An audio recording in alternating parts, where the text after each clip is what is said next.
नमस्ते और इस वीडियो में आपका हार्दिक स्वागत है, जिसमें हम बुद्धिमान बच्चों के पालन पोषण के महत्वपूर्ण पहलुओं के बारे में विस्तार से बात करेंगे।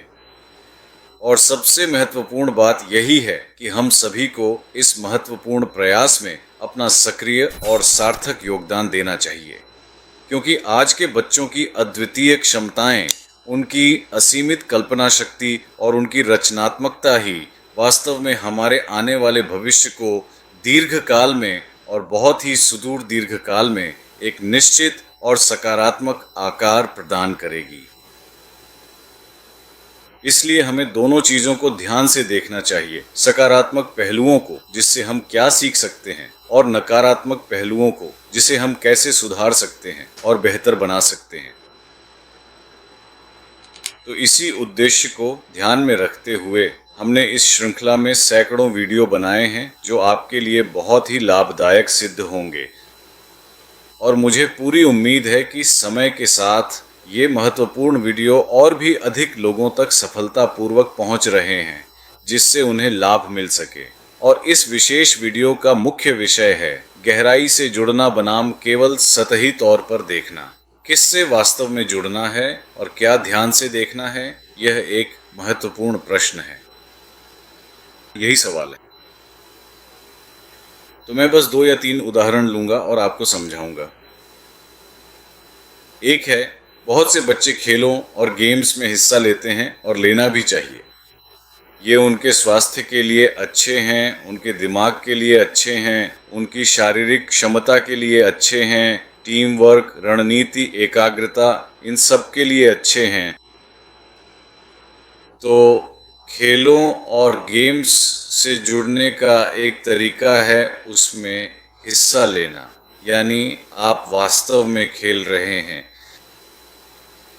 तो खेलते समय आप यह सीखते हैं कि अपनी टीम को जीत दिलाने के लिए कैसे सक्षम बनाएं या उनकी पूरी तरह से मदद करें, उस पर कैसे पूरी तरह से ध्यान केंद्रित करें और अपने चारों ओर के क्षेत्र और खिलाड़ियों के प्रति पूरी तरह से जागरूक रहें, चाहे वे आपकी अपनी टीम के साथी हों या विरोधी टीम के खिलाड़ी, और बहुत जल्दी प्रभावी ढंग से और बुद्धिमानी से सबसे अच्छे निर्णय लें जो खेल के परिणाम को सकारात्मक रूप से प्रभावित करें। तो ये वे चीज़ें हैं जो आप सीखते हैं। एक और तरीका ये है, अगर आप कोई खेल देख रहे हैं तो आप खेल से थोड़ी दूर बैठकर उसे देख रहे हैं, यह भी एक तरीका है। तो फिर आप क्या सीखते हैं? आप पूरे मैदान, सभी खिलाड़ियों, वे क्या कर रहे हैं और अलग अलग टीमों का व्यवहार कैसा है, इन सब के बारे में सीखते हैं। और आप अपने मन में यह भी गणना कर सकते हैं कि ये खिलाड़ी इस तरह खेल रहा है, वह खिलाड़ी उस तरह खेल रहा है, कौन सही चालें चल रहा है, कौन गलतियां कर रहा है। तो आपके पास एक बड़ी दृष्टि होती है। खेलों को ध्यान से देखना भी उतना ही महत्वपूर्ण है जितना कि उन्हें खेलना। और यह ध्यानपूर्वक देखना, निरंतर देखने का अभ्यास और गहन अनुभव आपके जीवन के विभिन्न पहलुओं में कई महत्वपूर्ण तरीकों से अत्यंत मददगार और लाभकारी हो सकता है। और मैं इस पर आगे आऊं। दूसरा उदाहरण जो मैं सोच सकता हूं वह यह है कि मान लीजिए आप एक विशाल भीड़ में हैं, आप किसी बड़े जुलूस में शामिल हैं, या आप किसी बहुत बड़े मेले में हैं जहां अनगिनत लोग अलग अलग दिशाओं में तेजी से आगे बढ़ रहे हैं और हर कोई अपनी मंजिल की ओर जा रहा है। कुछ लोग इस दिशा में जा रहे हैं, कुछ विपरीत दिशा में जा रहे हैं, कुछ लोग इस तरफ से भीड़ में शामिल हो रहे हैं, कुछ उस तरफ से, और कुछ लोग भीड़ से बाहर भी जा रहे हैं। और वहाँ लोगों की संख्या में थोड़ा बदलाव होता रहता है, कभी बढ़ती है, कभी घटती है, जैसे जैसे और लोग शामिल होते हैं या बाहर जाते हैं। और यह दिशा और प्रवाह चलता रहता है और आप उसके बीच में हैं। तो जब आप एक ऐसी भीड़ के बिल्कुल बीच में होते हैं जो अलग अलग दिशाओं में लगातार और निरंतर जा रही होती है, तो आप वास्तव में क्या सीखते हैं? आप अपने आसपास के पूरे माहौल के प्रति अधिक जागरूक और सतर्क हो जाते हैं। कौन सा उपसमूह किस विशिष्ट दिशा में जा रहा है, आपके आसपास लगभग कितने लोग मौजूद हैं, वे किस दिशा में आगे बढ़ रहे हैं, वे कैसे दिखते हैं और वे कैसे व्यवहार कर रहे हैं, क्या वे बहुत तेज गति से चल रहे हैं या दौड़ रहे हैं या काफी शोर मचा रहे हैं या वे धीरे धीरे एक स्थिर और नियंत्रित गति से चल रहे हैं। तो अपने आसपास की इन सभी चीज़ों के बारे में आप जागरूक होते हैं। लेकिन मान लीजिए आप इस भीड़ के बाहर हैं। आप काफ़ी दूर एक छत पर खड़े हैं और यह सारी गतिविधि देख रहे हैं। आप एक बहुत व्यापक और विस्तृत दृष्टिकोण देख सकते हैं। शायद चारों दिशाओं में लगभग 1/4 मील तक एक विशाल क्षेत्र को कवर करते हुए, जो आपकी आंखों के सामने पूरी तरह से फैला हुआ है। और आप देख सकते हैं कि किस इलाके या सड़क का कौन सा हिस्सा ज़्यादा भीड़ भाड़ वाला है और क्यों, या कम भीड़ भाड़ वाला है और क्यों। और क्या सभी लोग लगभग एक ही उम्र के हैं, एक जैसी दिखावट वाले हैं, सभी उतनी ही जल्दी में हैं या आराम से हैं, और वे कहाँ से आ रहे हैं, और यह पूरा का पूरा लंबा जुलूस कितना लंबा है, और वे क्या हासिल करने की कोशिश कर रहे हैं। क्या वे सभी एक ही समूह के हैं या अलग अलग समूहों के लोग हैं। क्या वे एक जैसे कपड़े या वस्त्र पहने हुए हैं या अलग अलग। क्या वे दिखते हैं। क्या उनमें ज़्यादातर पुरुष हैं या महिलाएं या बच्चे या किस उम्र के लोग हैं। तो आपके पास एक बहुत ही व्यापक दृष्टिकोण और वास्तव में संपूर्णता की एक अनुभूति होती है। तीसरा उदाहरण मैं आपके बारे में ले सकता हूँ। ठीक है, आप या कम से कम आपके शरीर का कोई हिस्सा। आपका शरीर काफ़ी हद तक स्वायत्त रूप से काम करता है, जैसे कि प्रतिरक्षा प्रणाली और दिल की धड़कन लगभग स्वचालित होती है। आपकी प्रतिक्रियाएं भी कई बार स्वायत्त होती हैं। कभी कभी आपको प्रतिक्रिया देने के लिए चुनना पड़ता है। आपके शरीर में दर्जन भर से भी अधिक महत्वपूर्ण शारीरिक प्रणालियां हैं और वे अपना काम स्वयं ही कुशलतापूर्वक कर रही हैं। वे रक्त बना रही हैं, वे आपके भोजन को पचा रही हैं। फिर आपकी संवेदी अनुभूतियां हैं, आपकी आँखें, आपके कान, आपकी नाक, आपका गला, आपकी त्वचा, ये सभी इंद्रियां, और साथ ही आपके भीतर जो हलचल और आवाज़ें हो रही हैं, जिन्हें आप वास्तव में कभी भी नहीं सुनते। लेकिन अगर आप अपनी दोनों हथेलियों से अपनी आँखों को ढक लें, तो सबसे पहले आप यह महसूस करेंगे कि जो भी आप कहते हैं वह किसी तरह से ज़्यादा तेज़, बहुत ज़्यादा तेज़ सुनाई देता है, जैसे कि आवाज़ आपके गले और मुंह के अंदर बन रही हो और सीधे आपके कान के पर्दों तक पहुंच रही हो, जिससे वे तेज़ी से कंपन कर रहे हैं और विद्युत संकेत उत्पन्न कर रहे हैं, ताकि वे मस्तिष्क तक जाएं, प्रभाव डालें और आवाज़ को पहचानें। तो बस इसका प्रयोग करके देखिए। अपने कानों को ढकिए और सामान्य रूप से बोलिए। आप देखेंगे कि आवाज़ बहुत बहुत ज़्यादा तेज़ है। और फिर बोलना बंद कर दीजिए, चुप हो जाइए और अपने कानों को ढक। आप देखेंगे कि अंदर आपकी देह में चुप्पी नहीं है, वहाँ शांति नहीं है। ऐसा लगेगा जैसे हवा चल रही है, पानी चमक रहा है और बह रहा है, और वहाँ तरह तरह की लहरें और बहुत सारी अलग अलग आवाज़ें हैं, जिन्हें आप अपने शरीर के अंदर सुनेंगे, जिनका आपको पहले कभी भी एकदम पता नहीं था। तो आप अपने शरीर को बहुत करीब से जान रहे हैं, लेकिन बाहर से। आप बाहर से हैं, आप देख रहे हैं कि आपका शरीर कैसे हिल रहा है, क्या चीज़ आपके हाथ को वास्तव में हिलाती है, क्या चीज़ आपको बोलने पर मजबूर करती है। आप चीज़ों की कल्पना कैसे करते हैं, ताकि आप अपने शरीर में प्रवेश कर सकें और बाहर रहकर उसे पूरी तरह से देख सकें और समझ सकें, उसके हर पहलू को गहराई से जान सकें। इसके दो तरीके हैं।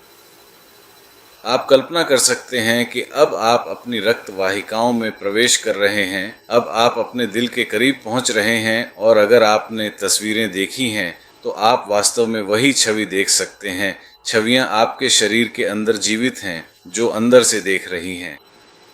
बाहर से आप अपने शरीर को देख सकते हैं, वास्तव में वहाँ खड़े हुए नहीं, लेकिन आपका ध्यान बाहर से देखने पर है। आप देख रहे हैं, आप अपने शरीर के साक्षी बन रहे हैं। एक ही समय में आप यह समझने की कोशिश कर रहे हैं कि यह क्यों हो रहा है। मैं जो कह रहा हूँ वह मैं क्यों कह रहा हूँ। मैं कुछ देख रहा हूँ, लेकिन वास्तव में उसे पूरी तरह नहीं देख पा रहा हूँ, ऐसा क्यों है। और मैं अपने हाथों से किस तरह के इशारे कर रहा हूँ और क्यों कर रहा हूँ। तो ये अपने शरीर को बाहर से देखना है। इसी तरह आप अपने मन को भी देख सकते हैं। एक तरीका है अपने मन में होना। हालांकि आपके मन का कोई निश्चित स्थान या आकार नहीं है जिसमें आप प्रवेश कर सकें, लेकिन मान लीजिए कि आप अपनी सोच, अपने विचारों में प्रवेश कर रहे हैं। तो आप अपने मन के गहरे और विस्तृत अंदर हैं, जो वास्तव में केवल आपके मस्तिष्क तक ही सीमित नहीं है, बल्कि उससे कहीं अधिक व्यापक और सूक्ष्म है। और आप ध्यान पूर्वक देख रहे हैं और अपने विचारों के साथ पूरी तरह से एक हो रहे हैं। जैसे कोई खुशी का विचार आपके मन में आता है और आप उस असीम खुशी को गहराई से महसूस कर रहे हैं, या इसके बिल्कुल विपरीत एक गहरी उदासी, या आप अत्यधिक उत्साहित और ऊर्जावान महसूस कर रहे हैं, और आपके इन प्रबल विचारों के साथ आप पूरी तरह से एक हो रहे हैं, और यही शक्तिशाली विचार आपके संपूर्ण अनुभव और वास्तविकता को निर्धारित करते हैं। दूसरे शब्दों में, यदि आप कुछ कल्पना कर रहे हैं तो आप वास्तव में अपने विचार के साथ वहां जा रहे हैं। आप कल्पना कर रहे हैं कि मैं एक शांत झील के पास बैठा हूं और मेरे पैर ठंडे पानी में हैं और वह बहुत ही ठंडा महसूस हो रहा है। हल्की हवा चल रही है और छोटी छोटी लहरें हैं। पानी धीरे धीरे हिल रहा है और फिर कुछ मधुर आवाज़ें आ रही हैं। तो आप अपने मन के अंदर हैं और वही अनुभव कर रहे हैं जो मन कर रहा है। कभी कभी तो मन आपको नियंत्रित भी करता है कि आप उस स्थिति में नहीं रहना चाहते, लेकिन आपके विचार आपको उसी स्थिति में धकेल रहे हैं। दूसरा तरीका है अपने मन को देखना बिना उससे प्रभावित हुए। अब यह कुछ बहुत सूक्ष्म है, लेकिन अनुभव करने के लिए बहुत महत्वपूर्ण भी है। तो अपने मन को देखना यह है कि आप विचारों से प्रभावित नहीं हो रहे हैं और आप अपने विचारों पर ध्यान नहीं दे रहे हैं। कुछ विचार आते हैं और चले जाते हैं और आप बस देख रहे हैं, आप उन्हें पहचान रहे हैं, लेकिन आप अपने विचारों में शामिल नहीं हो रहे हैं। आप बस देख रहे हैं, ठीक है, यह विचार आ रहा है, मुझे आश्चर्य है कि यह कहाँ से आ रहा है। ये बहुत अच्छे और सुखद विचार कहाँ से आ रहे हैं। आप उन विचारों में आनंदित नहीं हो रहे हैं, आप बस देख रहे हैं कि ये अच्छे और सुखद विचार हैं। या आपके मन में कोई पीड़ा या कष्ट या तनावपूर्ण गतिविधि हो रही है। विचार एक दूसरे को काट रहे हैं, वे एक दूसरे का विरोध कर रहे हैं। ये उलझन है। आप उलझन में नहीं हैं, लेकिन आप अपने मन में उलझन को देख रहे हैं। बिल्कुल इस तरह की साधना और अनुभव को पूरी तरह से समझने, और जैसा कि मैं आपको समझाने की कोशिश कर रहा हूँ, उसे वास्तव में करने में थोड़ा अधिक समय लगता है। तो यह दूसरा महत्वपूर्ण और आवश्यक चरण है। तीसरा चरण भी बहुत दिलचस्प और बहुत सूक्ष्म है। इसमें आप अपनी भावनाओं को महसूस करते हैं। खैर, भावनाएं उदाहरण के लिए बहुत व्यक्तिगत होती हैं। कभी कभी आप घृणा महसूस करते हैं, आप गुस्से में होते हैं, या बहुत खुश होते हैं, बहुत दुखी होते हैं, बहुत दयालु होते हैं, बहुत प्रेमपूर्ण होते हैं, या आप यहाँ से दूर जाना चाहते हैं, यहाँ होने का अच्छा एहसास नहीं होता, या आप उन लोगों के साथ बैठना चाहते हैं जिनके विचार, जिनकी उपस्थिति, जिनका व्यवहार आपको पसंद है, और आप उनके साथ रहना चाहते हैं और आपको अच्छा महसूस होता है। यहाँ अच्छा एहसास है, बुरा एहसास है। आपकी भावनाओं में जो हलचल होती है और आपकी भावनाएं आपके दिल की धड़कन और रक्तचाप को कैसे प्रभावित करती हैं, इन सब का आपको अपने शरीर के अंदर एहसास होता है। दूसरा है अपने शरीर, अपने मन, अपने पूरे भौतिक अस्तित्व से बाहर होना। आप बाहर हैं और आप अपनी भावनाओं को ध्यानपूर्वक अवलोकन कर रहे हैं। और अगर आप अपनी भावनाओं में संपूर्ण रूप से और गहराई से डूबे होते तो आप निश्चित रूप से बहुत अलग महसूस करते, लेकिन अब आप संपूर्ण रूप से उदासीन हैं। आप भावनाओं के अनुभव में बिल्कुल भी रुचि नहीं रखते, बल्कि आप केवल भावनाओं को देखने और उनका अवलोकन करने में ही रुचि रखते हैं। तो यह तीसरा तरीका है, और मैंने आपको समझाया अन्य लोगों में भीड़ में कैसे रहना है। वह चौथा तरीका है, और उनके पास पांचवा, छठा और सातवां भी है। तो इस साक्षी भाव को बचपन से ही विकसित करना एक बहुत ही सूक्ष्म, लेकिन अत्यंत शक्तिशाली अनुभव है जो आपके पूरे जीवन में बहुत ही अधिक मूल्यवान और उपयोगी होता है। तो शायद परिवार और शिक्षक बच्चों की मदद कर सकते हैं कि वे जो कुछ भी हो रहा है उससे बहुत अधिक प्रभावित न हों, बल्कि बस जागरूक रहें और देखें कि क्या हो रहा है, हम उससे क्या सीख सकते हैं और क्या अस्वीकार कर सकते हैं। यह भी आध्यात्मिक अभ्यास की एक महत्वपूर्ण शुरुआत है, जिसके बारे में मैं आगे किसी अन्य विस्तृत वीडियो में विस्तार से बात करूंगा। तो देखने और मैंने जो समझाने की कोशिश की उस पर ध्यान देने के लिए धन्यवाद, और मुझे उम्मीद है कि आपको इससे खुद लाभ मिलेगा और आप इसे दूसरों तक भी पहुंचाएंगे।